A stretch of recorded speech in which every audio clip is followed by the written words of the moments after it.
Aliás, a aula passada aconteceu alguma coisa estranha, porque os 15, 16 primeiros minutos da aula estão gravados, depois é um enorme quadro escuro, sem voz, sem som, não vale nem a pena deixar. Bom, paciência. Tomara que agora dê certo aí a gravação. Então, essa questão da ausência da discussão do ciclo reflete um pouco isso, a despeito do fato de que para países emergentes em desenvolvimento, essa maior oscilação, porque aí quando nós vamos para a discussão do ciclo, é uma discussão antiga, e eu, em algum momento, até trago o conceito que está no Neil Prograve para vocês, e esse conceito de ciclos econômicos eu acho bastante didático, porque ele começa lembrando o seguinte, olha, uma característica central do médium, né? Médium é o nome do autor. A característica central do capitalismo é o crescimento, né? Como regra. Então, isso diferencia as sociedades, modernas sociedades de mercado, de outras organizações sociais. O fato de que, ano após ano, há um incremento da renda, né? Um incremento do produto, e tendencialmente essa é a regra. Vai ter lá uma taxa média de crescimento, que pode até desacelerar, como vem desacelerando, mas ainda assim é uma variação positiva da renda, o que implica que a cada geração, a cada 10 anos, a economia vai se expandindo, o sistema em expansão. Até onde a gente consegue ter algum registro, isso não foi a regra em outras sociedades. O próprio Celso Furtado, no Desenvolvimento e Subdesenvolvimento Econômico, que é um livro, para mim, brilhante também, né? Mais ou menos próximo no tempo, ele escreve Formação Econômica do Brasil, depois o Desenvolvimento e Subdesenvolvimento, que é um olhar teórico histórico sobre o capitalismo. Ele inicia um pouco essa discussão de que no capitalismo o crescimento ele é intensivo, em sociedades não capitalistas ou pré-capitalistas ele é extensivo. O que é o crescimento extensivo? Para eu poder expandir renda, né, bens e serviços, etc., eu tenho que ter mais terras, eu tenho que ter mais mão de obra, né? Eu tenho que ter mais recursos. Ao passo que no capitalismo eu consigo produzir mais por unidade de insumo, o aumento da produtividade. Isso é muito da teoria clássica, né? Toda a discussão dos clássicos e toda essa primeira leitura do capitalismo tem a ver com perceber o capitalismo, o que move o capitalismo são os ganhos de produtividade. Isso Marx faz com excelência, né? Até ao mostrar que existe uma compulsão à expansão dentro da sociabilidade capitalista. Bom, mas segue o conceito do médio, a expansão ela não se dá de forma uniforme e estável. Eu tenho oscilações ao longo da tendência de crescimento, períodos em que a economia vai crescer em um ritmo superior à sua tendência de longo prazo e outros abaixo. Há oscilações de emprego, renda e de preços ao longo do ciclo. Essa observação que é empírica, inclusive, fica muito evidente ao longo do século XIX, é quando eu vou criando uma economia urbana, né? Eu estou industrializando, vou criando núcleos urbanos em expansão, eu vou integrando os mercados com infraestrutura, né? Primeiro com o transporte fluvial marítimo, os grandes canais que foram sendo construídos dentro dos países, integrando os mercados nacionais. Então, notem que todo o movimento é aquele movimento que eu estou transformando economias locais em economias nacionais e vou criando as condições para uma economia internacional. Eu preciso de transportes, eu preciso de uma infraestrutura que ligue os mercados. E o grande desenvolvimento disso passa a ser, né, nos séculos XVIII e particularmente no século XIX, que é quando eu tenho telégrafo, que é quando eu tenho a navegação com navios movidos a vapor, a combustão interna, né? Eu tenho refrigeração, que permite lá a criação de gado na pampa úmida argentina, o gado vai ser levado para Buenos Aires, vai ser abatido, vai ser congelado e a carne vai ser levada, né, para a Inglaterra, para a Europa. Né? Só que antes disso eu tive enormes ganhos de produtividade também, por meio da integração interna, canais ligando a todo o território francês, o inglês, depois vem as ferrovias, isso reduz custos de transporte. E na medida que eu tenho uma economia urbana que é industrial, o que os economistas começaram a observar? Que de tempos em tempos eu tinha crises, né? Sem compreender direito. E nota que as crises não eram aquelas crises pragas do Egito, vocês lembram, né? Para quem leu, viu o filme lá, José, a história do José, que era o filho mais novo, os irmãos tinham uma enorme inveja do José, aí enganam o pai, né, num certo momento, e dizem que o José foi capturado, foi morto por lobos, mas eles, de tantos ciúmes do José, entregaram o José para uma caravana, venderam como escravo. O José vai parar no Egito, lá vai acabar trabalhando por um governador local do Egito, e aí vai se explicitando o seu poder de prever o futuro, de adivinhar sonhos. Então ele consegue a simpatia do dono dele, do mestre dele, e num determinado momento o faraó está muito angustiado, né, com pesadelos, e chama os seus sacerdotes para interpretar os sonhos, e os sacerdotes não sabem como interpretar os sonhos, que é aquele sonho que ele está no Nilo, daqui a pouco saem do Nilo 7 vacas magras, que vão lá e devoram as vacas gordas, mais ou menos isso, né? Tem os detalhezinhos. Ele está angustiado com aquilo, ninguém consegue interpretar. E esse governador ouve, sabe da angústia do faraó, e diz, olha, tem um cara lá, né, o José, e o José é muito bom nesse negócio de interpretações. Daí a gente chama o José, e o José explica para o faraó o que vai acontecer. Olha, o que vai acontecer é que vai ter uma grande seca, né? Antes disso, vai ter uma grande seca de 7 anos, e para evitar o pior para o Egito, né, eu recomendo que se faça um estoque de grãos, não sei o que, não sei o que, não sei o que, e o faraó vai lá e faz o que o José tinha dito, e o Egito sobrevive àquilo. Bom, não vou contar o pós-scriptum da história, para quem não leu, né? Mas o fato é que, aparentemente, essa foi a primeira e única previsão que um ser humano, talvez o primeiro economista, foi capaz de acertar, particularmente com tal antecipação. Então, essa capacidade de prever o futuro dos economistas, o que eles gostam de imaginar, somente o José, na Bíblia, foi capaz, e na ficção científica, o Harry Seldon, que é o cara lá da fundação, com a sua psicohistória, foi outro capaz de prever o fim do império. Bom, perdão com a brincadeira, mas voltando aqui. Então, esses movimentos, e quando eu vou tendo uma economia mais urbana, os economistas deram conta que de tempos em tempos tinham crise, mas não sabiam por quê. Começam a surgir várias explicações para isso. Né? Surge até uma literatura empírica dos ciclos de curto prazo, médio prazo e longo prazo, né? Os de longo prazo a cada 50 anos. O Kondratiev, que é um economista russo, vai associar mudanças tecnológicas. Tem os ciclos curtos e médios, né, associados a ciclos de investimento, ou os médios, né, 10 anos, e os curtos, a cada 3 anos, por excesso de estoque das empresas. Começa uma discussão no século XIX sobre isso, e no século XX também isso vai ganhando muita força. Então tem várias correntes explicativas de ciclo.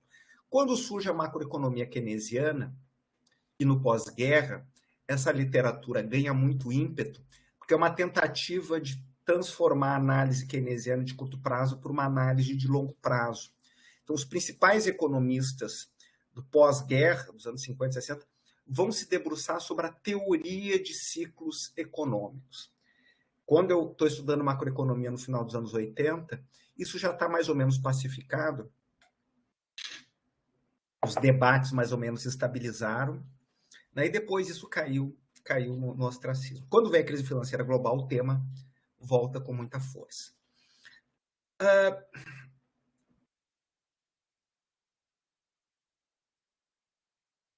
Um outro aspecto, né, que foi introduzindo, um pouquinho antes da crise financeira global, a discussão sobre ciclos, de alguma forma volta, dentro do mainstream, da academia, dentro do mainstream, né, porque eu sempre gosto de lembrar que aquilo que eu falei na aula passada, eu acho, esses grandes paradigmas e visões do capitalismo, ou o capitalismo como sistema intrinsecamente estável, que eventualmente é sujeito a rupturas, e que se eu identifico a origem das rupturas, por exemplo, choques monetários na tradição monetarista, eu domino as oscilações da renda, vale dizer, os ciclos, por meio do controle da oferta de moeda. Então, eu vou controlar a oscilação cíclica por meio disso, né? De políticas monetárias por regras previsíveis, etc. e tal, né?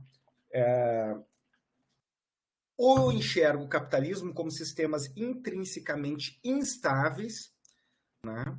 Mas que podem, eventualmente, ter algum grau de estabilização. A literatura marxista, como eu falava na aula passada, enfatiza o problema da realização e o problema da crise. Lembrando que a discussão de ciclo também sempre esteve ligada à discussão de crise, particularmente nessas escolas, nessas visões que enxergam o capitalismo como um sistema instável. Então, é como se, por exemplo, na tradição marxista, de crise em crise, de cada crise de superprodução em crise de superprodução, eu vou me aproximando de uma ruptura final do sistema capitalista, né, que é inexorável na leitura dos marxistas. Eu sempre gosto de provocar os meus amigos marxistas nessa coisa, porque aí eu abro parênteses do parênteses, quando a gente olha historicamente essa ideia da ruptura inexorável do capitalismo, ela sempre produziu nos movimentos políticos de base socialista péssimas decisões políticas, na minha humilde expressão. Então, recorrentemente, os socialistas estão enxergando, qualquer coisa eles enxergam, né, essas tribos, né? Qualquer coisa, eu estou falando tribo não no sentido depreciativo, porque tem as tribos keynesianas, tem tribos as diversas, mas eles estão enxergando a cada movimento o capitalismo acabando. Isso acaba informando as decisões políticas. Então, por exemplo, na Primeira Guerra Mundial, os movimentos socialistas na Europa, que estavam crescendo muito fortes, e que culmina com a surpresa da Revolução Russa, que não era esperada, se imaginava uma revolução socialista na Inglaterra, na Alemanha, né, mais desenvolvidos, industrializados, pelo menos os modelos determinísticos dos marxistas diziam isso. E o pessoal estava convencido que não haveria uma grande guerra, ou que se houvesse uma guerra, isso seria rapidamente contornada. Por quê? Porque os trabalhadores não lutariam contra os trabalhadores. Esses movimentos, esses teóricos, subestimaram as outras forças que movem as sociedades modernas, e eu acho que a mesma coisa acontece contemporaneamente, fecho parênteses aqui. Os elementos culturais, identitários, né, os nacionalismos. E isso gerou, né, efeitos sobre uma série de decisões, de produzir greves, etc. e tal, foram fortemente reprimidas. Lideranças como a Rosa de Luxemburgo vão ser mortos, né? Mas o diagnóstico estava errado, fundamentalmente, né? Foi subestimada a força da racionalidade. Só para não dizer que só os socialistas fizeram isso, os seus primos, né? Porque tanto os movimentos socialistas quanto os liberais, ambos são herdeiros, são primos irmãos, né? Ou gêmeos siameses que foram separados ao nascimento. Inclusive, os socialistas eram chamados de os radicais, né? Os movimentos radicais. Os liberais e os radicais. Eles tinham muitas coisas em comum, num determinado momento, porque ambos lutavam contra o antigo regime, contra a questão das sociedades estamentais, todos vislumbravam essa ideia da igualdade, de direitos, só que a turma socialista queria realmente, bom, é igualdade mesmo, então vamos às ganhas nesse negócio. Os liberais, se assustam, uma classe média, coisa e tal, ou uma elite intelectual. Os liberais também estavam convencidos, às vésperas da Primeira Guerra Mundial, que não tinha mais remota razão para haver uma guerra. Porque na medida que as economias estavam extremamente interligadas, aquele primeiro surto de globalização, o custo de uma guerra sobre a economia era muito grande, não tinha sentido imaginar. Eis que a guerra acontece. Né? Acontece e vai ser extremamente destrutiva. Nos anos 30, também, às vésperas do Hitler chegar no poder, depois da crise de 29 na Alemanha, só para pegar um outro exemplo, os socialistas, os comunistas alemães, que estavam crescendo muito, estavam convencidos que o capitalismo estava acabando, inexoravelmente, depois da crise de 29. E que eles não iriam, em hipótese alguma, se aliar aos social-democratas para tentar conter o avanço dos nazifascistas. Por que isso? Porque, de novo, o capitalismo estava acabando na próxima esquina e, portanto, a chance de fazer a revolução estava ali. Bom, E aí segue. Então, assim, sempre esteve no centro dessa discussão o tema das crises periódicas do capitalismo e da questão que são crises internas ao sistema, do jeito de funcionar do sistema econômico, que é diferente das sociedades não capitalistas, que os momentos de crise tinham a ver com coisas da natureza. Quando é que as economias desabavam? Ou quando tinha uma guerra, né? Ou quando tinha um fenômeno da natureza como um terremoto, um maremoto, ou uma praga, uma grande praga. Praticamente 1/3 da população global foi morta na peste negra. As estimativas são ao redor disso, né? Nos anos 1300 e bolinha, que é uma coisa que começa na Ásia e vai vindo devagarinho. 1/3 da população mundial. É claro que isso gerou uma enorme estagnação logo na sequência.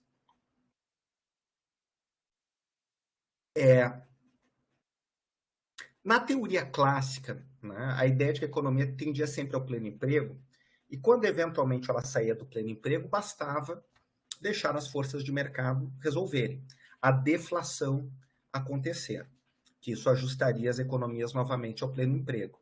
Inclusive, a percepção que se tinha das crises cíclicas, né, era um olhar positivo, de um modo geral. O que era um olhar positivo sobre a crise? Tudo bem, as crises aconteciam por alguma razão, porque havia excesso de moeda, né? Em geral, era essa a explicação, que vai se sofisticando, mas era positiva porque as crises eliminariam os ineficientes.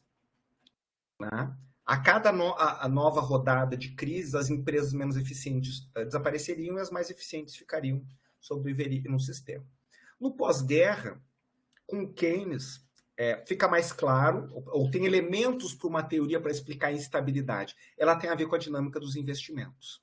A instabilidade dos investimentos é que provoca isso. E a política macroeconômica, evitando grandes oscilações, pode garantir o pleno emprego e administrar deflações ou inflações muito altas. E lá vai a economia global nos anos 50, 60, acelera o crescimento nos países avançados, com baixa instabilidade de um modo geral. Vem os anos 70, choque do petróleo, uma nova era de instabilidade, né, onde a ortodoxia monetarista novoclássica vem à tona, porque eles vinham criticando o keynesianismo, como nós falamos na aula passada, e eles vão dizer o seguinte: para estabilizar a economia, política monetária por regras e contenção fiscal. Né? E os emergentes? Bom, os emergentes são instáveis. Por que eles são instáveis e sujeitos às crises? Ou por razões econômicas ou por razões institucionais. As razões econômicas têm a ver com uma má gestão macroeconômica ou características estruturais dessas economias. Esse tema volta muito nos anos 90. Aí nós estamos em que mundo? Num mundo em que a política monetária é feita por sistema de metas de inflação, que começa na Nova Zelândia, Austrália, Inglaterra, e essa ideia vai se disseminando, política monetária por regras previsíveis, todo um cabalismo em torno de determinar uma meta de inflação, o Banco Central se comunicar, fazer relatórios de estabilidade, ou relatórios de inflação, mostrando as suas projeções, as projeções de mercado, todo esse xamanismo. O problema é que os países emergentes, a tentativa de adotar o sistema de metas de inflação, surge um debate seguinte: será que eu vou conseguir fazer isso nos emergentes que são tão instáveis? Esse debate acaba se resolvendo assim. Se constata que esses países são mais instáveis, mas se defende que... porque o debate se divide o seguinte: esses países são muito instáveis, então tem que estabilizar primeiro para depois colocar o sistema de metas de inflação. Ou eu coloco logo o sistema de metas de inflação, que eu vou criando a estabilidade depois. Que acaba, em geral, acontecendo. Então, nesse momento, a literatura, em paralelo a isso, eu vou desenvolvendo o quê?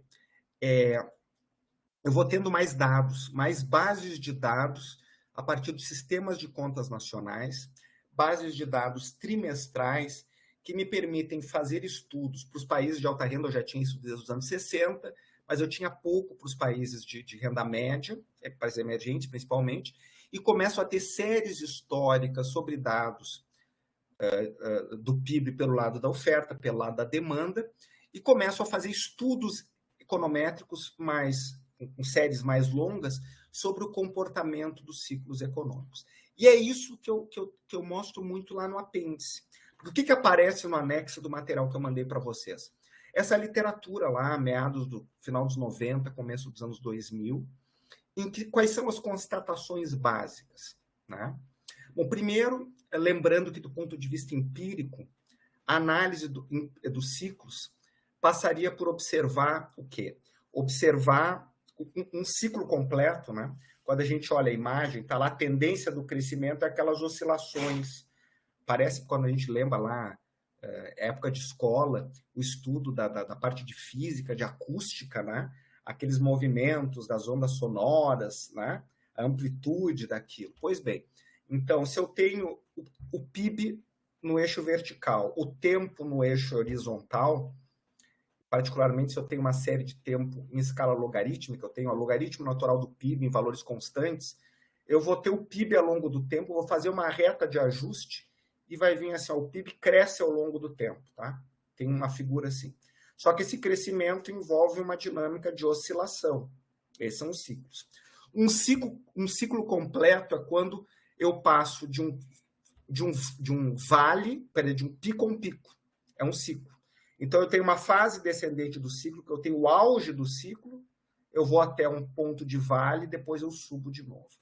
E, em geral, o ciclo, eu estou olhando, vou imaginar o PIB, né? O PIB trimestral. Né? Eu estou olhando o PIB trimestral e estou vendo num trimestre cresceu 2, no outro 2,5, no outro 3, no outro 2,5, no outro 2,8. Então, eu tenho um movimento de alta, até que eu vou chegar a um ponto, né? Como é que eu identifico empiricamente o pico? Porque a literatura empírica sobre ciclos ou envolve técnicas econométricas, por exemplo, modelos marcovianos de mudança de regime. Não vou tratar sobre isso, eu uso isso, eu já volto sobre isso na sequência, a gente usa em alguns estudos. Ou um algoritmo matemático, que o pessoal vai lá, bota os dados de crescimento do PIB, e aí tem um algoritmo chamado Brochamp, que é o nome dos autores, que tem uma regra, né, simples. Eu vou considerar um pico, o auge de crescimento do PIB, né, na qual eu vou ter um nível de crescimento que é maior do que os 2 trimestres anteriores e os 2 trimestres posteriores. Então, aqui eu tenho, o PIB variou nesse trimestre 5%, antes disso, nenhum trimestre foi mais do que 5%, e depois disso, nenhum trimestre foi mais do que 5%. Então, 5 é o auge. E aí vai vindo, até que eu vou ter um vale. Vou imaginar menos 2%. Esse menos 2% vai ser um vale, porque vai ser o menor valor 2 trimestres antes, 2 trimestres depois. Aí você vai identificando numa série histórica picos e vales, e aí permite estudar o comportamento do ciclo em várias dimensões. O ciclo completo, a fase de queda do ciclo, a fase de elevação do ciclo, e começar a estudar as características disso e comparar entre os países. E quando eu tenho bases mais amplas, dezenas de países avançados, algumas dezenas de países emergentes em desenvolvimento, eu consigo estabelecer regularidades. Dentro dessas regularidades, se constatou que, de fato, os países emergentes em desenvolvimento têm maior oscilação, volatilidade nos seus produtos. E mais do que isso, essa é uma primeira ideia. A segunda ideia, dentre os países emergentes em desenvolvimento, a região mais volátil é a América Latina. A região mais volátil é a América Latina. E ao observar a natureza dessa volatilidade, percebe-se que o grande problema da América Latina tem menos a ver com as quedas. As quedas na América Latina não são tão diferentes, em média, das quedas em outras regiões. Mas a recuperação depois das quedas é que parece... O Roberto, de novo, eu e o Roberto, que somos mais ou menos, eu sou mais velho, mas o Roberto vai saber do que eu estou dizendo, que o resto do pessoal não sabe. Carburador, né? Qualquer um que já tenha andado carro carburador, quando o carburador sujava, era uma desgraça, né? Então, o carburador sujo, o carro ficava aquele... Aí tinha que limpar carburador, ou às vezes tinha que estar empurrando para o carro pegar no tranco. É mais ou menos como se o carburador da América Latina tivesse sempre, né? E aí, quando vai tentar pegar o motor, aquele motor... Até que pega e vai devagarinho, aquele trem não recupera direito. Então, isso é algo começa a emergir na literatura, assim como vai emergir na literatura, e a literatura empírica vai reafirmando isso, tem a ver, talvez, com estrutura produtiva, o tipo de produto que a gente produz e vende é naturalmente mais volátil, então países que dependem mais de recursos naturais, os preços dos recursos naturais são mais voláteis e o mercado é mais volátil. O grau de abertura financeira, então as explicações vão por aí, ou as instituições, tem instituições, a qualidade das instituições, o ambiente de negócios, então tem estudos que vão por aí, ou uma combinação dessas coisas. O dado objetivo é que se percebe isso. Então, isso nos remete, de novo, à velha questão cepalina, né, em alguma medida. Em que sentido? Observar que se nós quiséssemos deixar para trás o subdesenvolvimento, lembrando que o subdesenvolvimento, na visão particularmente da CEPAL, particularmente do Furtado, tem que ser percebido diferentemente das teorias de modernização, que foram as teorias desenvolvidas lá nos Estados Unidos, eu já falei sobre isso, né? Que eram teorias, no fundo, para vender um pacote, né, de modernização para os países que estavam se tornando independentes, né, na periferia, ou para países no pós-guerra, que eram da periferia do sistema, e dizendo o seguinte: tornem-se capitalistas, que vocês, se vocês fizerem tudo direitinho, vocês vão sair dessa situação de atraso e vão passar por etapas e vão chegar a uma situação de desenvolvimento.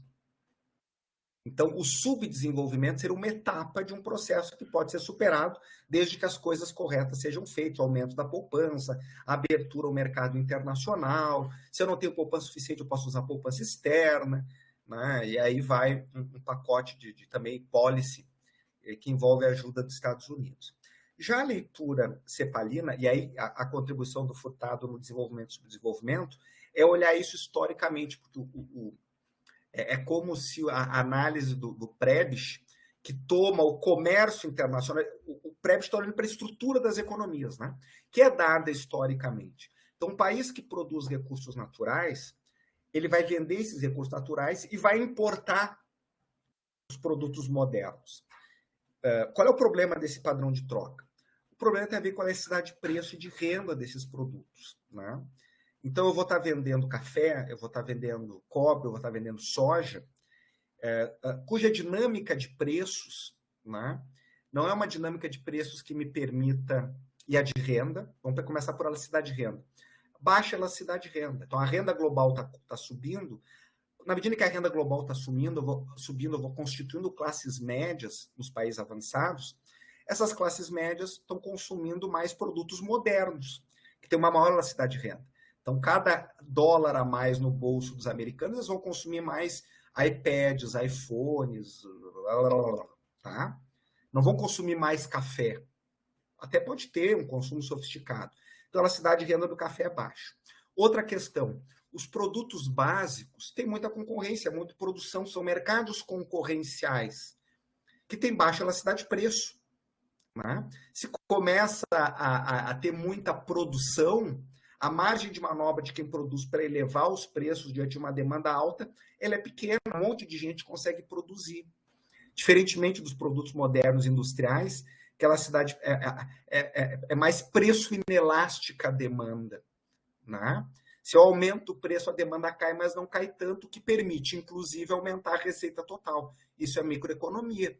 Isso é microeconomia. Então, por essas características, né, eu vou ter problemas estruturais no comércio internacional, e aí o Celso Furtado também contribui mostrando o seguinte, pegando essas trocas desiguais, eu estou vendendo um troço que quando o comércio global sobe, as minhas exportações não vão subir tão rapidamente. Só que quando a minha renda cresce, as minhas importações vão crescer muito, porque a elasticidade de renda de importações é muito maior, né? Portanto, bom, tá, troca desiguais. Esse exemplo, para quem estudou aí CEPAL, etc., é um elemento. Quando a gente bota isso no arcabouço histórico, o que o Celso Furtado brilhantemente acrescenta? Ele enxerga que nós não somos simplesmente atrasados frente aos países centrais. Nós somos um processo histórico de formação do capitalismo. Né? O capitalismo se forma a partir da expansão comercial e todos aqueles processos discretos nos países de alta renda, Como é que está a minha conexão? Vocês estão me ouvindo? Que apareceu um sinalzinho aqui de conexão ruim. Sim, A a gente, partir a gente escuta, mas é que de vez em quando tá picado. acho que é por isso que acaba prejudicando a gravação. Mas aí nós temos que agradecer a nossa maravilhosa infraestrutura. Se começar a ficar ruim, me avisem, por favor. Mas vamos tentando. Quando a gente olha historicamente, né, o que o Celso Furtado nos mostra? Que o mesmo processo histórico que dá capitalismo moderno avançado, ganhos de produtividade, avanço em termos de expansão, gera a nossa realidade aqui excludente, com baixo dinamismo, de produtores e fornecedores de recursos naturais. É assim que nós os integramos. A questão, né, do trabalho escravo, de economias que não são monetárias, monetizadas. Na Europa e depois nos Estados Unidos, cria-se um incentivo para modernização via uso da maquinaria, para poupar a mão de obra, né?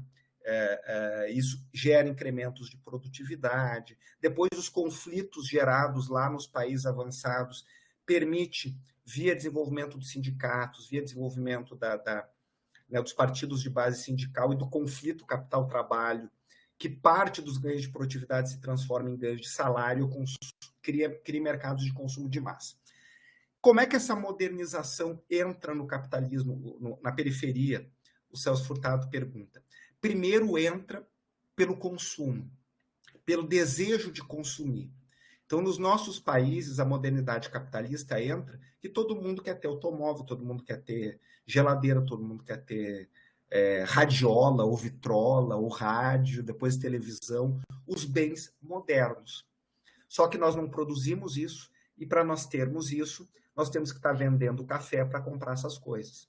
E aí, portanto, precisamos concentrar a renda, porque não tem renda suficiente para todo mundo, porque a elasticidade das exportações é menor do que a elasticidade de renda de exportações, é menor do que a elasticidade de renda de importações, porque, né, sempre que eu expando a renda aqui interna, as importações crescem mais do que proporcionalmente, vai dar problemas de crise de balanço de pagamentos, eu não tenho arrecadação tributária suficiente. Então, as nossas economias iam crescendo aos surtos, porque nós não tínhamos uma dinâmica industrial, né? E de tempos em tempos tinha uma limitação fiscal e uma limitação em termos de balanço de pagamentos. Balanço de pagamentos. É quase que uma mesma discussão de dominância fiscal, dominância financeira ou dominância externa, quando a gente está discutindo metas de inflação para os periféricos nos anos 90 em diante. Então, vejam, a temática com que nós nos defrontamos no período recente, em vários elementos nos levam de volta àquele período, porque, em parte, muitas das nossas economias, particularmente na América Latina, e o Brasil é um caso particularmente intenso, elas vão regredir, elas vão deixando de ser economias que tinham se modernizado, que tinham diversificado a sua estrutura produtiva e passam a ser economias, de novo, dependentes de recursos naturais. E isso vai ter um lado, né, que nos puxou, né? Nos anos 2000 aumentou a demanda por recursos naturais, é o efeito China, né? Quando a China está se modernizando. A China vai construir, gente, vocês têm que ter essa noção, uma cidade de São Paulo por ano ao longo de quase 40 anos. Esse é o processo de urbanização da China. É isso que torna a China o país com o maior estoque de capital do mundo. É a construção de uma cidade de São Paulo por ano. Essa é a conta bastante simples de ser feita, né? Pegando a quantidade de população, a população que a China tinha lá no final dos anos 70, o que era rural, o que era urbano, a população que tem hoje, e o que é rural, o que é urbano. De lá para cá, o crescimento populacional foi de 900 milhões para 1 bilhão e 400. Só isso aí é quase uma população da América Latina. E de lá para cá, a população urbana, que era 10%, para mais de 50%. Então, eu vou ter um contingente de população urbana hoje da ordem de 700 milhões de pessoas, talvez mais, né? Contra um contingente que era perto de 100 milhões de pessoas. Então, em muito grosso modo, 600 milhões de pessoas em 40 anos, 15 milhões por ano, o que dá a cidade de São Paulo. o que dá um Chile inteiro praticamente. Então veja a dimensão desse negócio, a demanda por recursos naturais se expande, e se expande muito nos anos 2000. Para quem teve a oportunidade de ler o artigo aí que nós mandamos recentemente, que tem essas estimativas aí no caso da China, de como é nos anos 2000 que há uma aceleração brutal da formação bruta de capital fixo, com perdão do brutal e bruta, né? Muito mais do que em quaisquer outros países ao longo da história.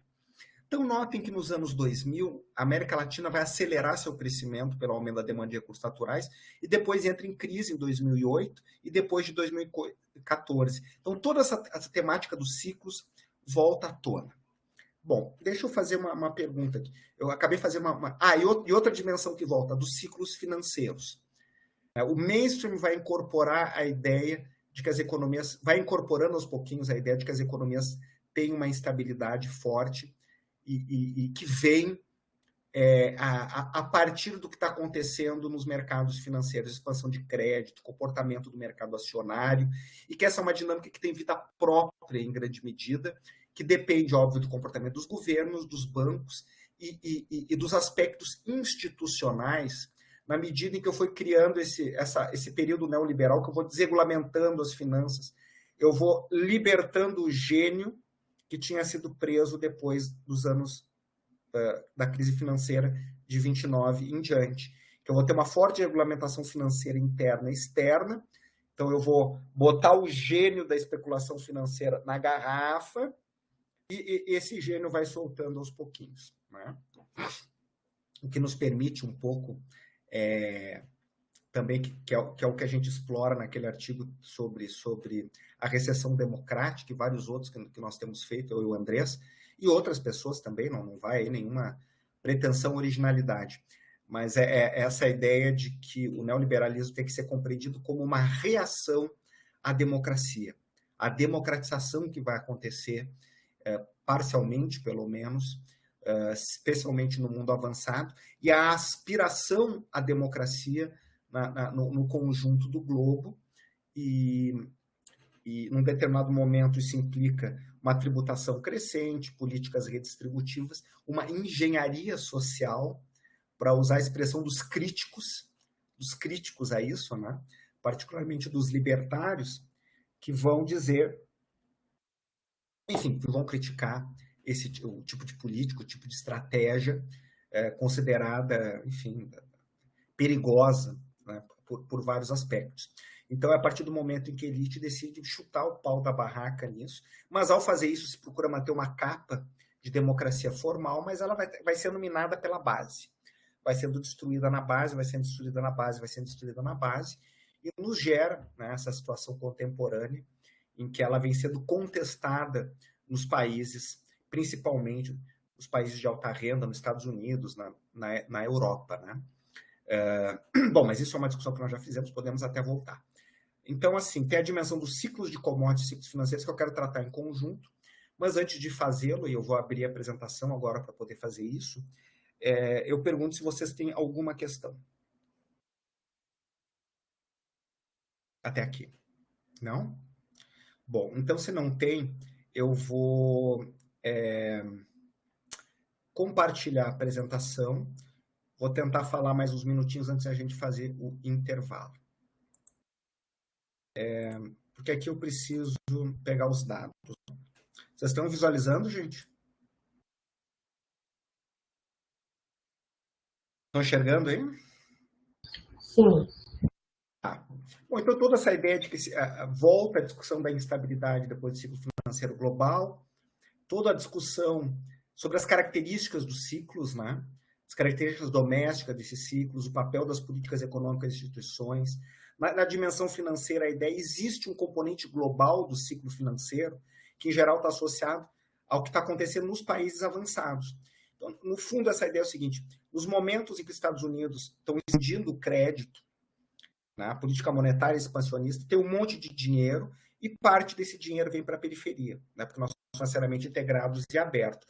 Quando esse dinheiro entra, acelera o crescimento, o mercado financeiro fica bombando, a taxa de câmbio fica mais barata, né? O dólar fica mais barata, é mais fácil controlar a importação. Quando esse dinheiro sai, reverte o ciclo, menos crédito, crise, mercados acionários em crise, dólar dispara, pressão inflacionária, eventualmente o governo, para controlar a inflação, tem que aprofundar a crise com políticas contracionistas.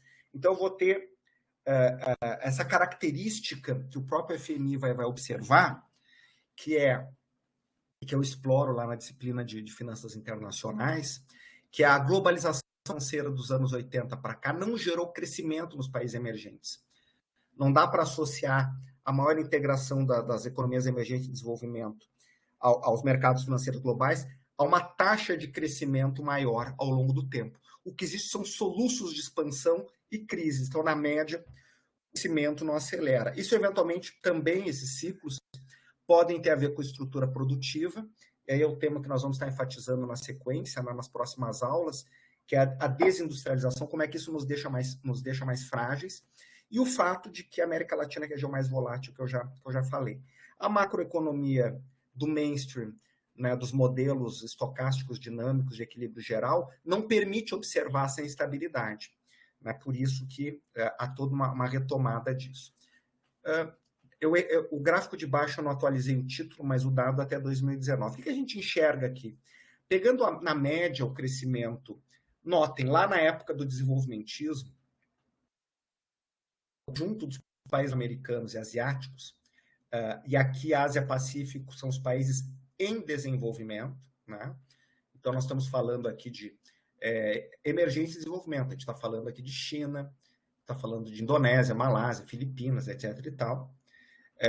E aqui os países latino-americanos tinham um crescimento na média igual, e na Ásia muito mais volátil, né? Porque nós tivemos guerras lá, nós tivemos revolução cultural, etc. e tal. O crescimento desaba nos anos 80, na crise da dívida externa, e depois que essa crise é estabilizada, né? Só que eu tenho o período de combate à inflação, em que o crescimento médio vai desabar e a volatilidade cresce. Nos anos 2000, o crescimento melhora um pouquinho, né, na América Latina, mas com uma enorme volatilidade. Notem, o desvio padrão nos anos 80 e 90 é maior do que a taxa média de crescimento. Então, o coeficiente de variação é muito grande, a volatilidade é imensa. A Ásia acelera fruto do crescimento da China, só que a volatilidade diminui fortemente. A Índia não está aqui, a Índia está no sul da Ásia, perdão, que também acelera e que também diminui a volatilidade. Quando a gente olha por país, a história é basicamente a mesma em todos, né? É um crescimento menor e mais volátil. Mesmo o Chile, né, que é um país que tem um crescimento médio um pouco melhor, não é um crescimento lá tão vigoroso assim comparativamente à Ásia, e tem uma volatilidade que é menor do que a média, mas é muito grande. Veja a Argentina aqui, né? Um crescimento médio super baixo, mas muito mais volátil. O México também um crescimento baixo e volátil. Essas oscilações da renda e as características do ciclo têm essa dinâmica que nós vimos, vou voltar, e o índice explica bastante. Essa ideia de que o ciclo financeiro foi banido do mainstream, em parte porque quando a gente olha o comportamento macroeconômico depois da desinflação, comparativamente ao período dos anos 60 a 83, especialmente dos anos 70, começando dos 80, quando a inflação acelera, né, o período recente nos Estados Unidos é de menor volatilidade nas séries macroeconômicas, pelo lado do consumo, pelo lado do produto, pegando as séries com dados trimestrais, né, que dá uma base bastante ampla de dados. Na tradição heterodoxa, o Minsky é muito importante, exatamente porque ele vai nos mostrar o quê? Vai nos mostrar que a estabilidade, quer dizer, o capitalismo é intrinsecamente instável. Mas quando o governo regula e evita crises por meio da política fiscal, da política monetária, ele cria condições para que os agentes fiquem mais otimistas com respeito ao futuro, expandam suas decisões de gasto, investimento, por exemplo, e os bancos também mais otimistas com o futuro expandam o crédito, que permite com que as empresas se endividem e investam mais. Em algum momento esse ciclo se rompe, porque o Banco Central fica com medo da inflação, aumenta a taxa de juros, os bancos também ficam com medo do aumento na inadimplência, eu posso despertar uma crise e um ajuste mais ou menos profundo a depender. O fato é que a ideia central do Minsky, que vai ser resgatado, é que a própria capacidade de estabilizar um sistema que é intrinsecamente instável cria condições para que, ao longo do tempo, os agentes fiquem cada vez mais vulneráveis. A fragilidade financeira do sistema cresce, porque os agentes vão passando de uma situação de enorme solvência, a qual, aí o Minsky fala das posturas financeiras, RED, especulativa e Ponzi. Ponzi em homenagem a um financista italo-americano que criou vários mecanismos especulativos, criminosos, com o mercado imobiliário na Flórida, em Nova York, lá nos anos 20. Então, a ideia do Ponzi, ou pirâmides Ponzi, está associado à instabilidade. Quem quiser estudar isso detalhadamente, o livro do Eichengreen, né, o Hall of Mirrors, compara a crise financeira de 2007, 2009 aos anos 20, né, e conta vários dos detalhes desses esquemas piramidais especulativos que o Ponzi liderou.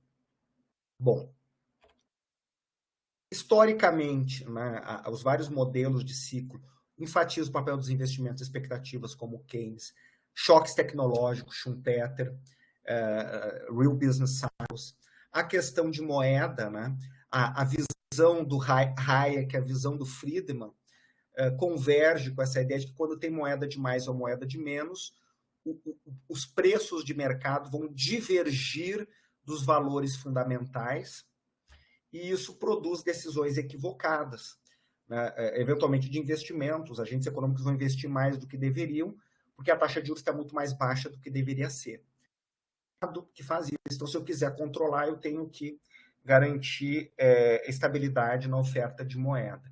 A teoria marxista associa os ciclos às crises estruturais do capitalismo, e é todo o debate da realização. Tá? E nessa discussão tem a ver se os choques são exógenos, endógenos, eu não vou ter muito tempo aqui. Empiricamente, o tema volta à moda, e aí é interessante observar que, do ponto de vista dos países emergentes, emerge, com perdão da redundância, qual lógica? A lógica de que, exatamente isso, tem períodos de expansão da liquidez nos países centrais, essa liquidez acaba vazando para os países periféricos, a entrada de capitais cresce, né? E quando isso acontece, as nossas economias se endividam mais, isso acelera o nosso crescimento. Mas quando isso acontece também, aumenta a demanda por commodities, a demanda financeira e real, e os preços de commodities sobem. Então, concomitantemente, acaba acontecendo períodos de expansão de capitais e de expansão do preço de commodities.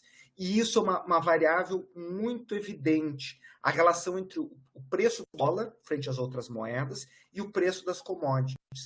O que acaba acontecendo? Quando há dólares em excesso, há uma depreciação ou desvalorização do dólar frente às outras moedas. Não é que as outras moedas ganhem valor frente ao dólar. É o dólar que fica muito abundante e vai perdendo valor. Isso implica que os agentes econômicos vão buscar alternativas, vão comprar ouro, vão comprar petróleo futuro, boi gordo, o que quer que seja, nos mercados financeiros, e o aumento da demanda desses contratos, né, financeiros, particularmente hoje os contratos derivativos de commodities, joga esses preços para cima. Também os ciclos de expansão de crédito nos países periféricos faz com que as pessoas consumam mais, e isso ajuda a aumentar o preço de commodities. Só que em determinados momentos, por pressão inflacionária, por alguma outra razão, as autoridades monetárias dos Estados Unidos, na Europa, mudam a política monetária e aumentam suas taxas de juros, e isso faz com que os capitais que tinham ido para a periferia voltem para o centro em busca de proteção. Quando esses capitais voltam para a dívida pública americana, para os mercados de ativos e mercados acionários nos Estados Unidos ou nos países avançados, e esse capital drena nos países emergentes e periféricos, que são muito menores esses capitais, às vezes um ajuste na margem. Eu tenho lá os fundos de investimento, né, em Nova York, 10%, 20% desses fundos estão aplicados em papéis de países emergentes, e aí eu tento pegar e uma parte disso trazer. Só que se todos esses fundos estão fazendo isso e tem esses movimentos de manada, o tamanho desse influxo perante o tamanho dos nossos capitais é um volume muito grande. Isso pressiona, seca os nossos mercados, a taxa de câmbio vai disparar, porque né, esses fundos de investimento vão vender ações, vão vender títulos para comprar dólares e voltar. Né? Isso acaba produzindo crises periódicas. Então, em síntese, quando o capital vem, eu tenho um período de bonança, que também está associado à expansão de preços de commodities. Quando os capitais saem, eu tenho um período de crises e um período de em crises de endividamento, de crises econômicas. E isso se tem dados desde a época pós-guerras napoleônicas, então um período de 200 anos que a Carmen Reinhardt e seus coautores estudam e que identificam esses padrões na economia internacional, né, do efeito disso sobre os países emergentes e em desenvolvimento. Então não são coisas... eu não vou detalhar isso aqui só para mostrar.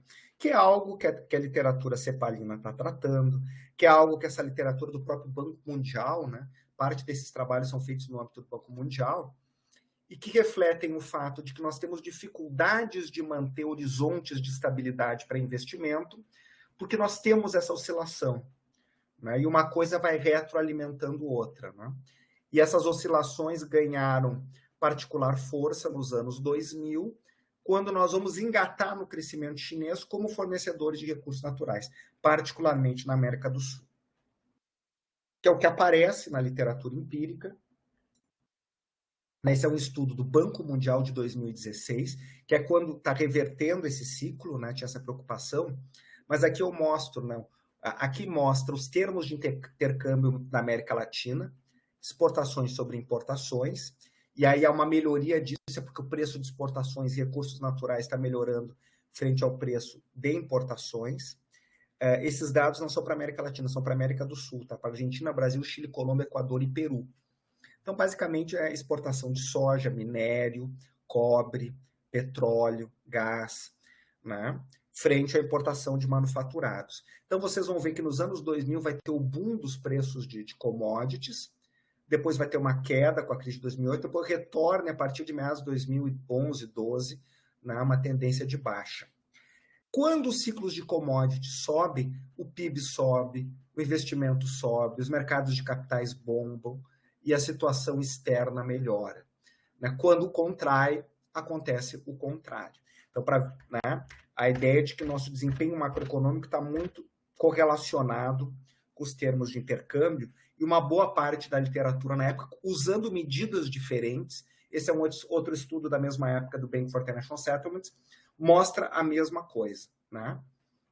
Esse estudo mostra que, ou sugere que, o crescimento ou desempenho das economias na América Latina acima da sua tendência, né?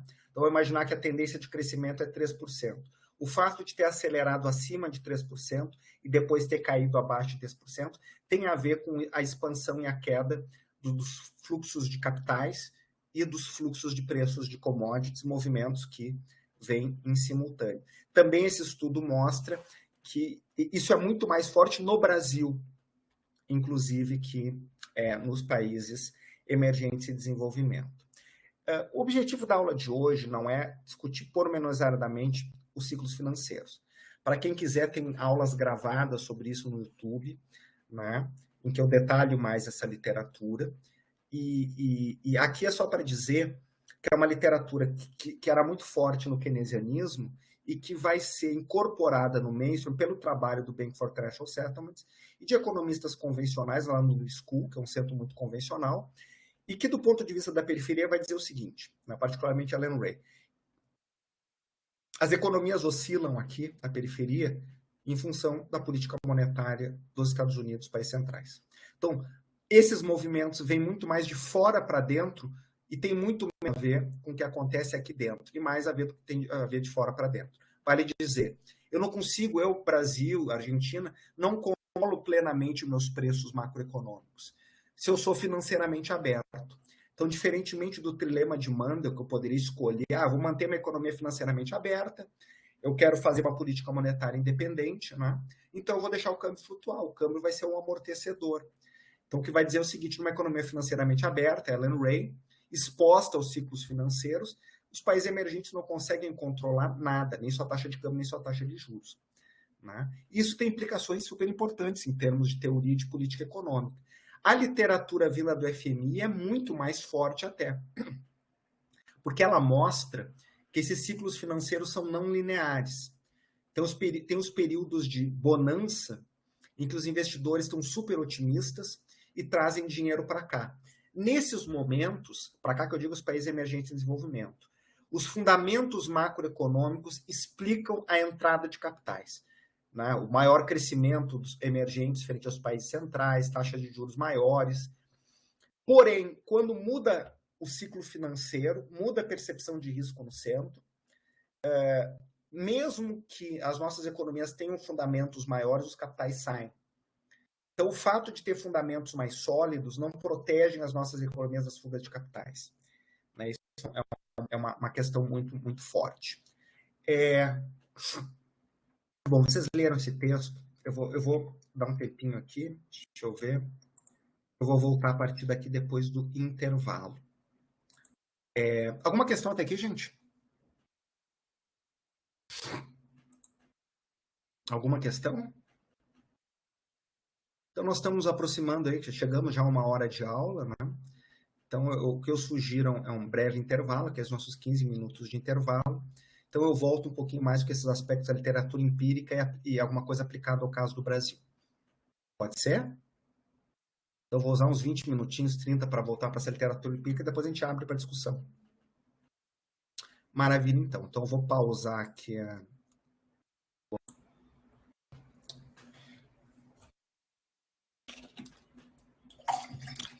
Tudo bom, gente? Vocês estão por aí?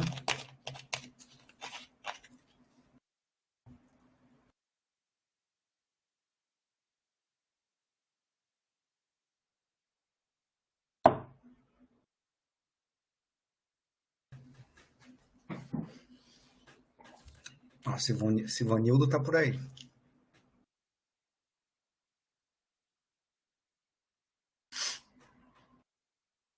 Alguma questão que vocês queiram trazer nesse professor, momento? Oi, Sivanildo. Oi. Não é nenhuma questão referente à aula, não. Mas eu queria saber se o senhor sabe, né, está sabendo e vai assistir a uma palestra que vai ter hoje com o professor Pedro Fonseca, que é de um lançamento de um livro. O professor Alessandro que estava falando na aula de hoje de manhã, e aí eu estava querendo até ver aonde era. Ele falou de um link no Facebook, mas eu procurei na página da PUC, eu acho que ele tinha comentado, mas eu não encontrei. Queria saber se o senhor sabia ou está sabendo. Na verdade, tem esse evento, eu vou procurar aqui se eu tenho a chamada no WhatsApp, aqui tem do grupo, os vários grupos, que eu acho que é às 5h30, eles chamam de Economia 5h30, né? E eu vou pedir o link aqui, eu vou aproveitar que deixa eu entrar no meu WhatsApp, vou pedir o link e eu passo para vocês. Acho que é uma dessas universidades, a PUC, né, que está organizando. Não, isso sim, é na PUC. Eu vou escrever aqui para o Adalmir, professor Adalmir Marchetti, pedir para ele me mandar o link que eu posto para vocês.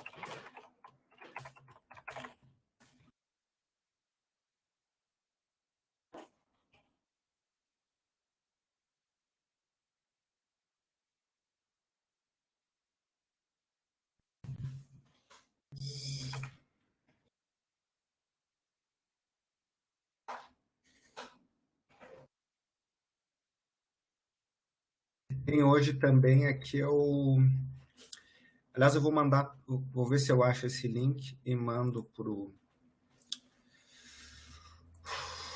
Roberto. Deixa eu ver aqui.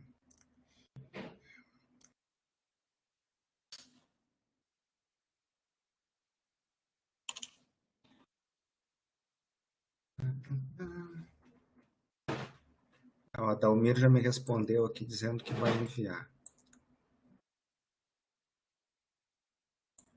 Encaminhar mensagens.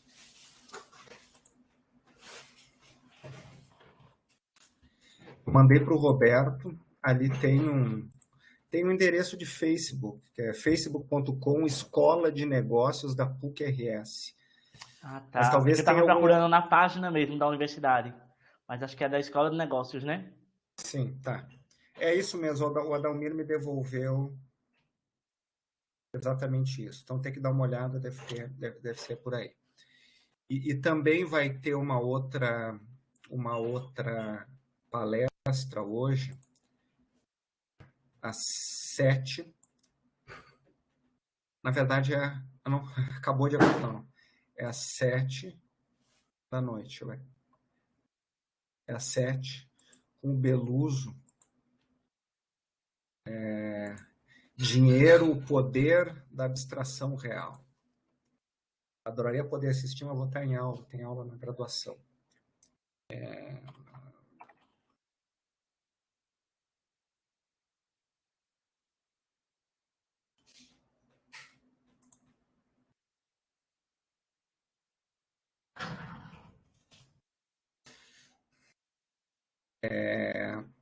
Bom, é isso, Ivanildo. Eu deixei ali, o Elgo já botou aqui o Facebook. Eu O nem link, tenho, né? né? Eu não ia ter nem como entrar, porque eu não tenho nenhuma rede dessas aí. Tomara que ele me consiga outra forma.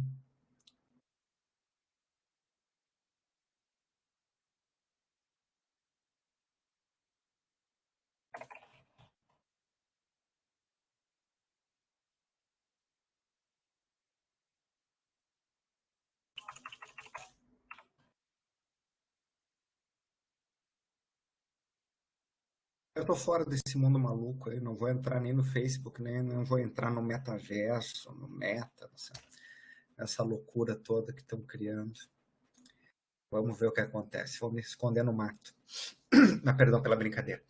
Então, eu não sei se é esse aí, exatamente esse mas ali eu passei o card para o Roberto. O Roberto talvez não tenha entrado ainda, mas o Roberto passa para vocês. O Roberto entrou? Oi, desculpa, eu estava numa ligação. Tranquilo. Eu não comecei ainda. É que eu mandei para o teu WhatsApp dois links, né? Um link é do endereço do Facebook hoje, que tem o PUC 5:30. Isso. Que vai estar o Pedro, né? E depois e tem um outro evento às 7, que é o Beluso. Também vai estar lançando, acho que um livro, então um debate. Aí o pessoal da MMT vai estar, o da 7, né? O Modern Monetary Theory. Enfim, bom, isso é outra discussão. Deixa eu passar, já estou passando para o grupo isso. Alguma questão que vocês tenham, outra, pode ser sobre a matéria, sobre alguma outra coisa, antes que eu volte para a apresentação. Eu quero passar alguns slides ali, só para fechar um pouco e a gente abrir para o debate. Tá, eu tinha só uma questão, eu não sei se pode ser respondida depois ou antes. Não pode ser agora, vai lá, Roberto. É que assim, ó, essa instabilidade toda, essa volatilidade dos mercados, principalmente de países emergentes, é claro, tem todo esse reflexo da atividade econômica, mas isso também não está muito vinculado à questão da política econômica do país, ser uma política econômica estável, principalmente na América Latina, onde as políticas econômicas, até pelo próprio, vamos dizer assim, pela própria característica dos governos, não conseguem manter políticas econômicas muito estáveis. Bom, Roberto, acho que isso é uma pergunta super pertinente. E esse é o debate, né? Que é um pouco o ovo e a galinha. O que o Tostines, para nós que somos jovens há mais tempo, Tostines vende mais porque é mais fresquinho ou mais fresquinho porque vende mais? O pessoal jovem aí não sabe do que se trata, é uma propaganda, uma bolacha Tostines, que eu não faço ideia se ainda existe. Né?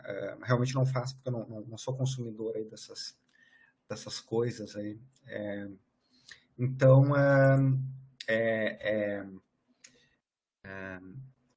bom, é parte da polêmica, se tem a ver com a estrutura, se tem a ver com se o choque é de fora para dentro ou é de dentro para fora. Tá? O que eu me convenci da literatura empírica que é mais de fora para dentro do que dentro para fora. É claro que a política macro pode minimizar os impactos. Uma crise pode ser mais intensa ou menos intensa e a recuperação mais ou menos rápida. Então, eu acho que a nossa política macroeconômica atrapalha, porque ela aprofunda, ela não te dá policy space, né? E ela não te dá elementos para recuperar melhor.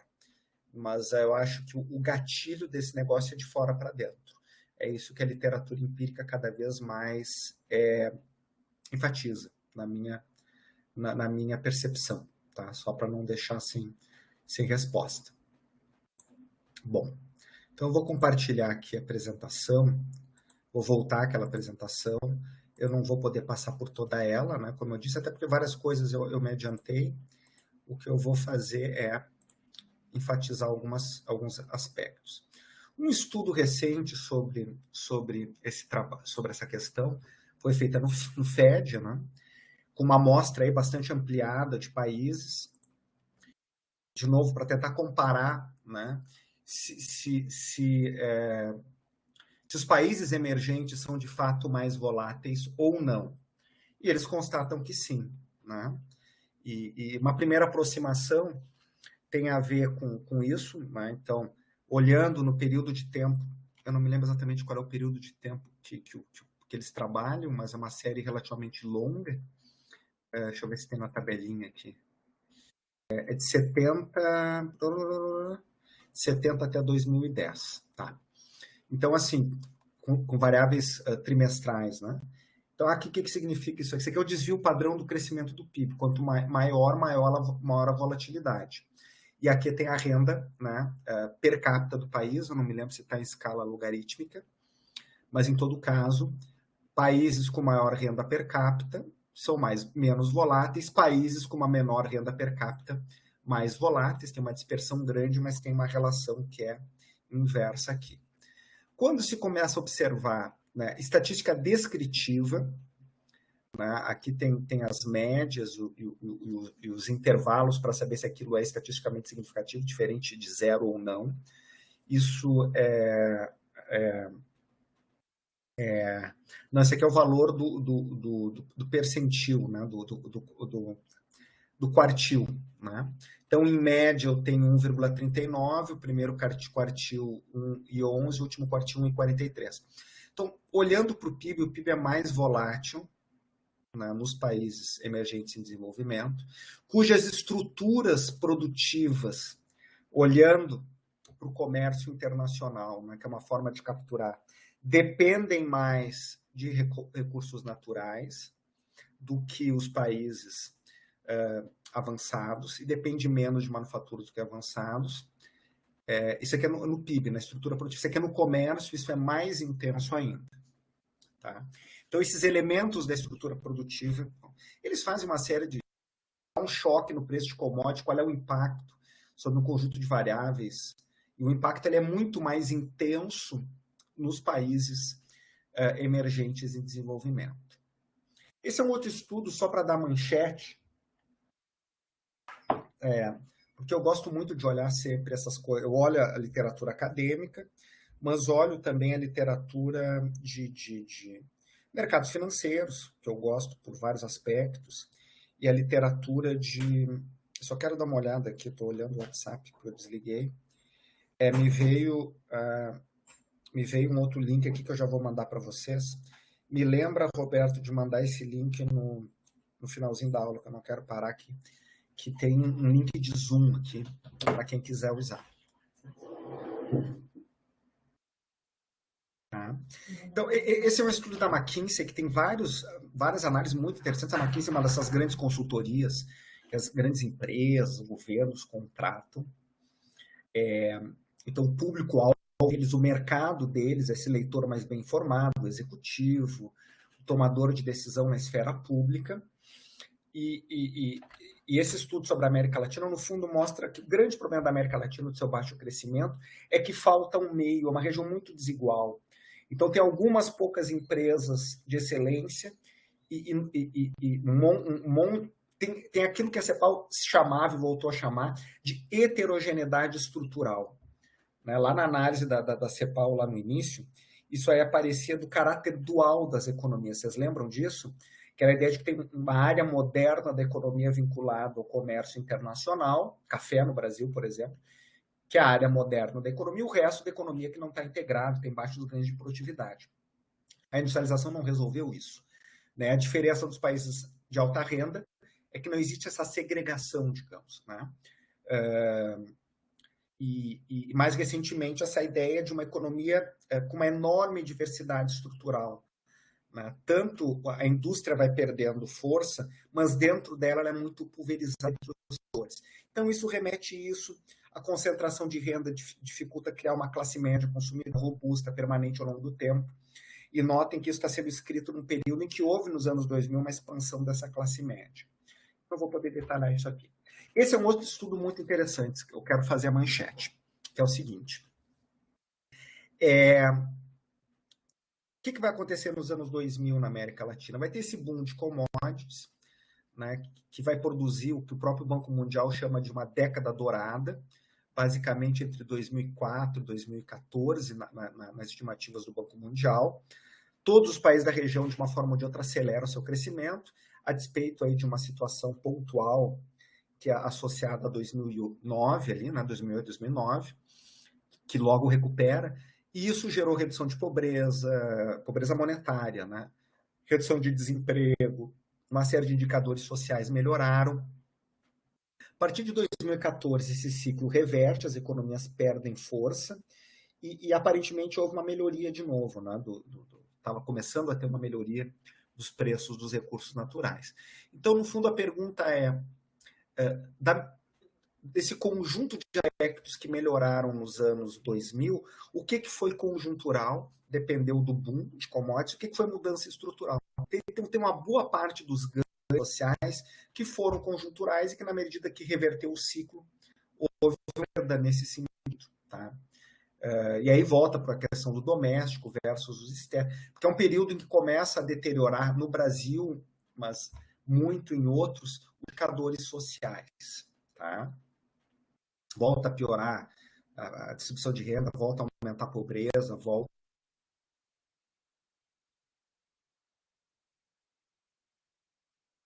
fizeram políticas redistributivas, particularmente aqueles governos, como no Brasil, que tinham isso como foco, né?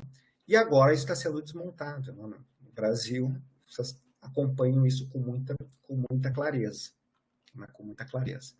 Esse é um outro estudo que antecede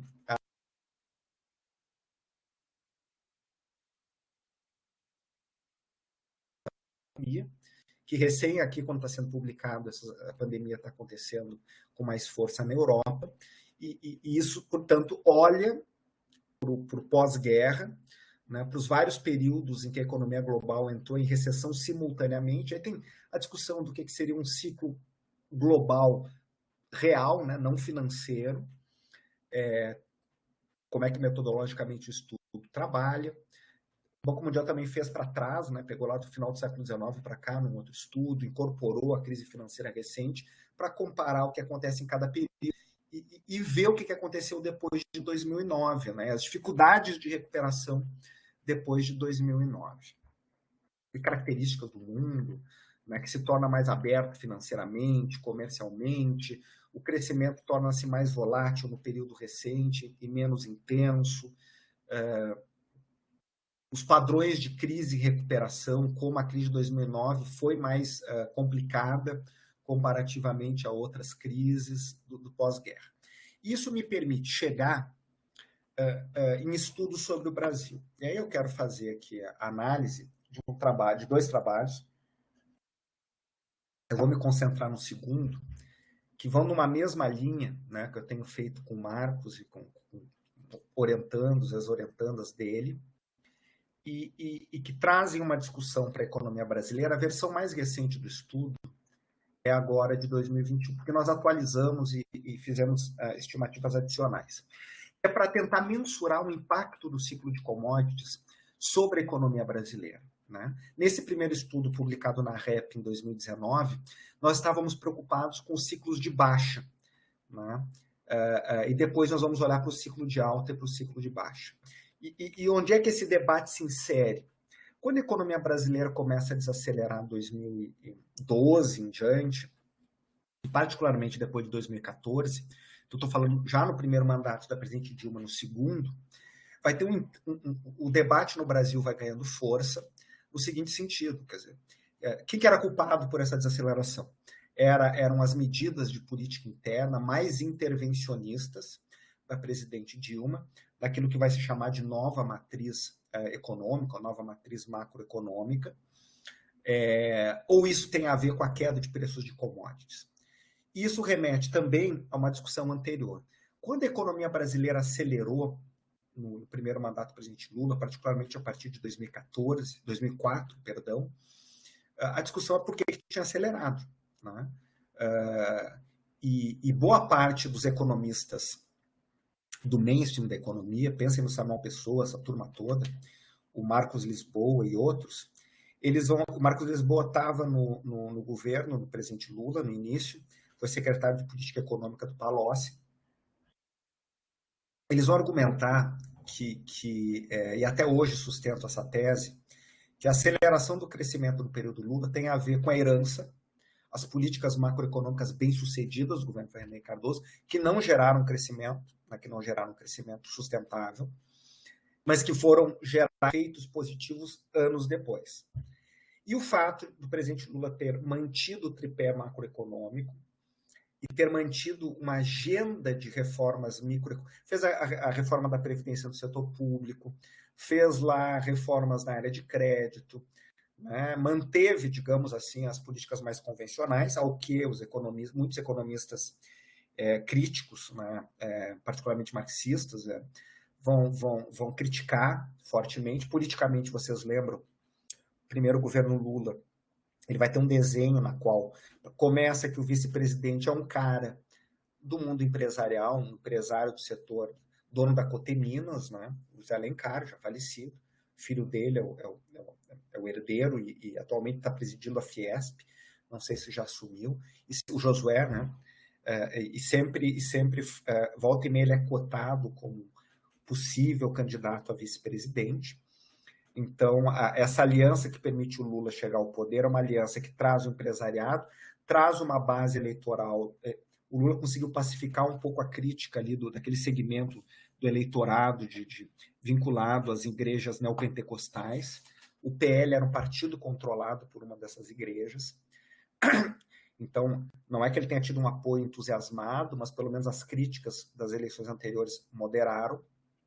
E quando ele monta o governo dele, toda a área econômica é entregue para Faria Lima, né? Quem define isso é Nova York, Faria Lima, né? Toda a equipe da Fazenda. O Banco Central, quem é que vai ser o presidente do Banco Central? Vai ser o Meirelles, que era o executivo do Banco Boston, que tinha se aposentado e se candidatou a deputado federal pelo PSDB de Goiás.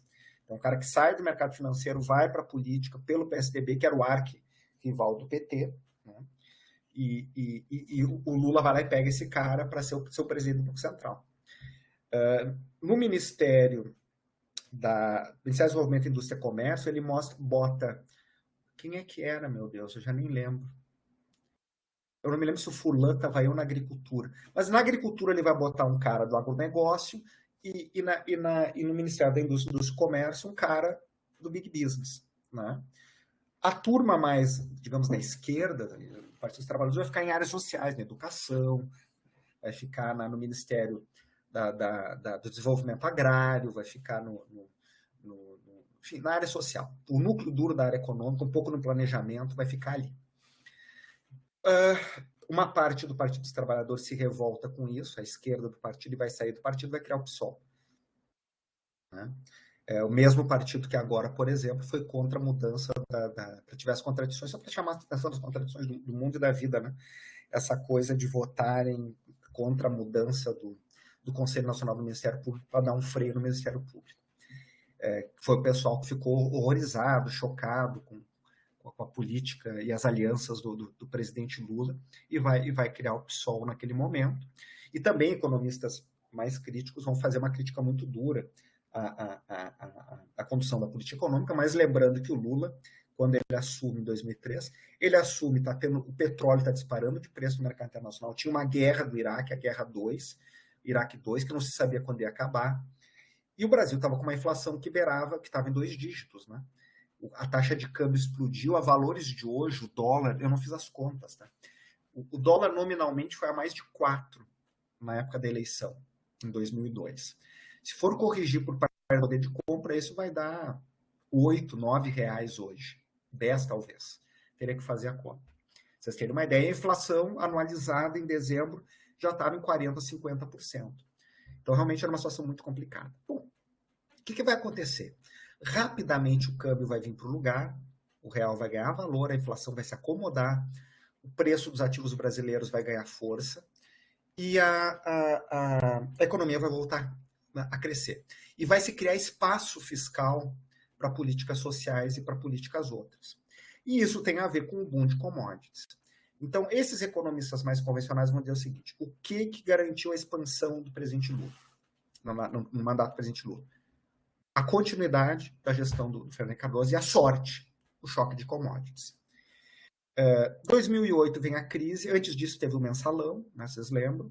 O Palocci sai do governo, se remonta a equipe econômica, quem vai assumir a fazenda é o Mantega, a futura presidente Dilma Rousseff vai para a Casa Civil, o Zé Dirceu também vai cair em desgraça, tanto o Palocci quanto o Zé Dirceu, que são as 2 figuras proeminentes do partido no governo, vão perder força e vão ser substituídos, e vem a crise financeira global, e o Brasil tinha melhorado um pouco a sua posição externa e fiscal e pôde fazer política contracíclica, e a demanda chinesa por recursos naturais, na sequência, já vai melhorar o ambiente internacional e os preços de commodities, e aí o presidente Lula consegue se reeleger e tem um segundo mandato, aí, crescimento acelerando, desemprego reduzindo, crescimento de classe média, uma nova classe média, enfim, uma incorporação de gente no mercado de trabalho, formalização, vai ter um boom. Só que claramente já tinha ali uma série de dificuldades, vem a presidente Dilma, não consegue manter a coisa e a economia começa a desacelerar.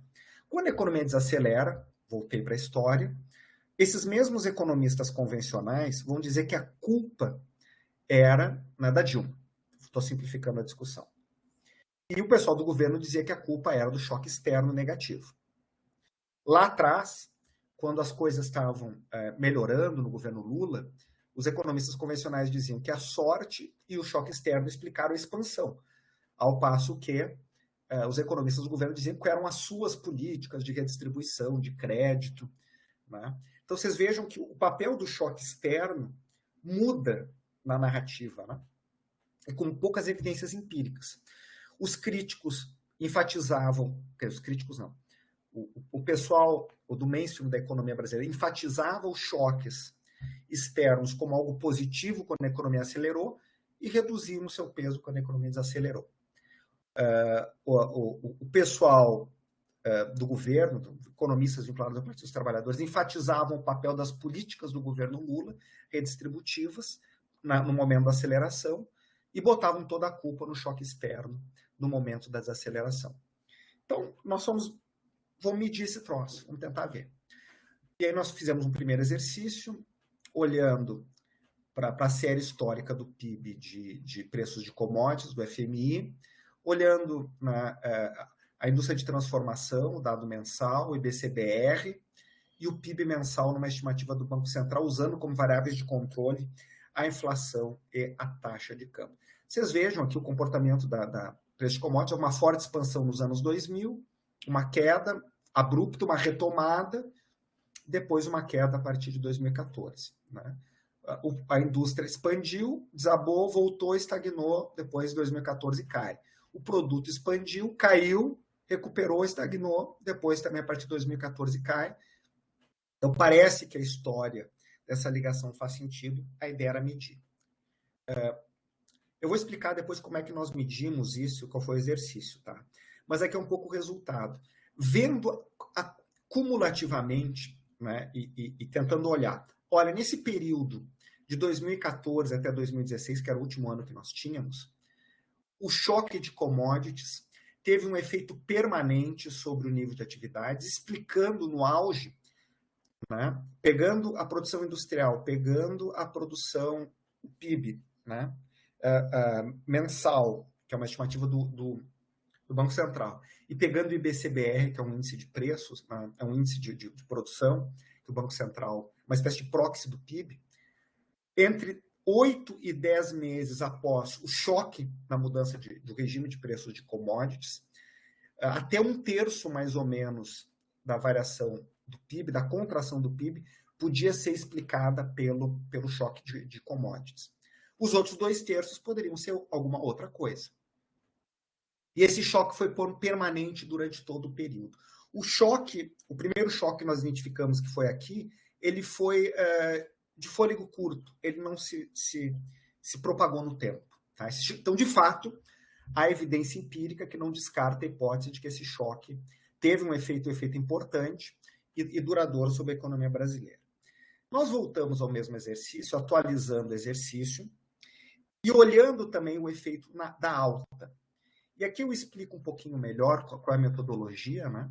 Aqui nós enfatizamos somente o IBCBR, com as mesmas variáveis de controle, né? Câmbio e inflação. Aqui o gráfico fica mais interessante, né? Porque aqui é o commodities em índice, está aqui. Aqui é o PIB, né? O IBCBR. Né? Vocês vão ver que essas variáveis andam muito juntas, muito próximas. Só que elas descolam a partir de 2014. Tem uma queda do preço de commodities, né? Mas também tem uma recuperação aqui e uma recuperação menos intensa do nível de atividades. Como é que empiricamente o exercício é feito? O primeiro passo, e aí isso remete a toda essa literatura de ciclos, é identificar os ciclos. E aí nós usamos a metodologia de modelos markovianos, que é uma técnica, é uma estatística descritiva mais sofisticada, mas que no fundo mostra o quê? As características de uma série histórica, né, para verificar, identificar, datar os períodos de expansão e de contração daquela variável. E aí nós identificamos 3 ciclos de baixa, regimes de baixa, e 3 regimes de alta. Nos preços de commodities, nós pegamos uma série mais longa, de 93 até 2018. E aí nós verificamos um ciclo de baixa de commodities nos anos 90 até 2003. Depois um ciclo mais curto, de 7 meses, com a crise financeira global. E um outro ciclo de 19 meses, que vai de 2014 a 2016. E os ciclos de alta. Um ciclo de alta entre 2013 e 2008, que vai ser interrompido por esse pequeno ciclo de baixa. Um novo ciclo de alta entre 2009 e 2016. E um novo ciclo de alta que se inaugura em fevereiro de 2016 e vai até 2018, dezembro, que é o último período. Aqui é o regime sobre variância, que os altas e baixas mais ou menos são parecidos, e aí nós optamos por nos guiar por aqui. E o que nós fizemos? Aqui nós introduzimos proxies. Né? Então, a análise dos ciclos de baixa envolve um ciclo 1, 2 e 3 de baixa, e aqui também um ciclo 1, 2 e 3 de alta. E aí nós vamos dar, por meio de vetores autorregressivos, um exercício que é um choque na mudança de regime. Quando muda de alto para baixo. Qual é o efeito que essa mudança? Os preços vinham em alta e mudam para baixo, para o regime de baixa. Que efeito isso vai ter sobre a variável real? Da mesma forma, um choque quando eu estava num ciclo de baixa e entro num ciclo de alta. Qual é o efeito? Sobre os regimes de alta, a história que nos aparece é muito parecida com o primeiro regime de alta, que é esse lá do período do Lula 1, digamos assim, até a crise financeira global. De fato, no comecinho da recuperação, o choque de commodities ajuda. Só para vocês entenderem o que são esses gráficos. Eu pego a variação do nível de atividades, do PIB, do IBCBR, né, no caso. E aí eu olho o que é explicado pelo choque de commodities, que é o escurinho. Né? O que é o cinza? São outras variáveis que não o choque de commodities. Pode ser variáveis de política doméstica, variáveis de política externa, pode ser o efeito lava-jato na crise, não importa. Né? Então, o IBCBR é a variação total, né, daquele indicador, e o pretinho é o que veio do nível de atividades, e o cinzinha são outras variáveis. Então, nós vamos vendo que, na alta, com o passar do tempo, a importância do choque de commodities diminui, e são variáveis domésticas que estão explicando isso. De novo, aqui, na recuperação, no segundo ciclo de alta, entre 2009 e 2014, as variáveis outras que não commodities explicam a alta. O que é interessante aqui? Alguma coisa acontece no Brasil, que quando as commodities se recuperam a partir de 2016, essa recuperação não é suficiente para que o nível de atividades volte. Isso é parte do debate conjuntural, porque no passado, no Brasil, a economia caía e recuperava rápido. Agora ela caiu, nós tivemos 2 anos com variação negativa do PIB, né? E nunca recuperou, né? A economia, o motor, parou. O nível de atividades hoje ainda é menor do que foi em 2014. Então tem alguma coisa que não permite que a economia recupere, nem a melhoria dos termos de intercâmbio, nem a melhoria de commodities. Então esse é o principal resultado do ponto de vista dos ciclos de alta que nós encontramos aqui. A recuperação do ciclo de commodities não ajuda a puxar a economia. Tem um freio de mão aqui puxado. Já o resultado do ciclo de baixa reafirma aquilo que nós vimos antes. De fato, né, quando nós temos a crise financeira, o período, né, que coincide com o final do primeiro mandato da presidente Dilma e até começo de 2016, a queda do preço de commodities vai ter um impacto bastante importante, né, por um período aí de tempo relativamente prolongado, né, e chega a explicar no auge, né, no 10º mês, quase metade da variação do nível de atividades. E no 20º mês ainda explicava 12% da variação. Então, de 100% da variação do nível de atividades, 12 pontos percentuais eram explicados pelo choque de commodities no 20º mês. Então, teve um efeito prolongado. E até o 10º mês, metade da desaceleração da economia era explicada pela variação de commodities. A outra metade por outras coisas. Nós vamos atualizar esse exercício para introduzir o efeito lava-jato, né? Mas aí eu tenho que ver com o Marcos como é que nós vamos mexer. Finalizando, nós temos outros estudos, né, que olham qual é o efeito do ciclo financeiro global sobre a dinâmica macroeconômica brasileira, controladas outras variáveis, né? E aí aparece isso, né? A nossa integração no mercado financeiro internacional, controlada pelo ciclo financeiro internacional, não acelera crescimento, né? Só produz mais volatilidade macroeconômica em termos de nível de atividade e em termos de preços macroeconômicos. Então, tem dois estudos recentes. O que nos permite concluir exatamente isso que está aí, né? Então, o boom de commodities e os ciclos financeiros globais, o boom de commodities nós vimos nos anos 2000, em vários momentos, e essa dinâmica cíclica financeira reafirmam na nossa perspectiva, na minha e, né, desses colegas, esses elementos de vulnerabilidade e instabilidade para os países emergentes, particularmente para a América Latina. O que cria toda uma agenda de discussão de como é que a gente faz para minimizar esses impactos. Especialmente porque os ciclos de commodities dependem dos ciclos financeiros, como se eles fossem uma parte dos ciclos financeiros, né? Então nós somos duplamente atingidos em função disso. Bom, em termos de apresentação, era isso que eu tinha para vocês.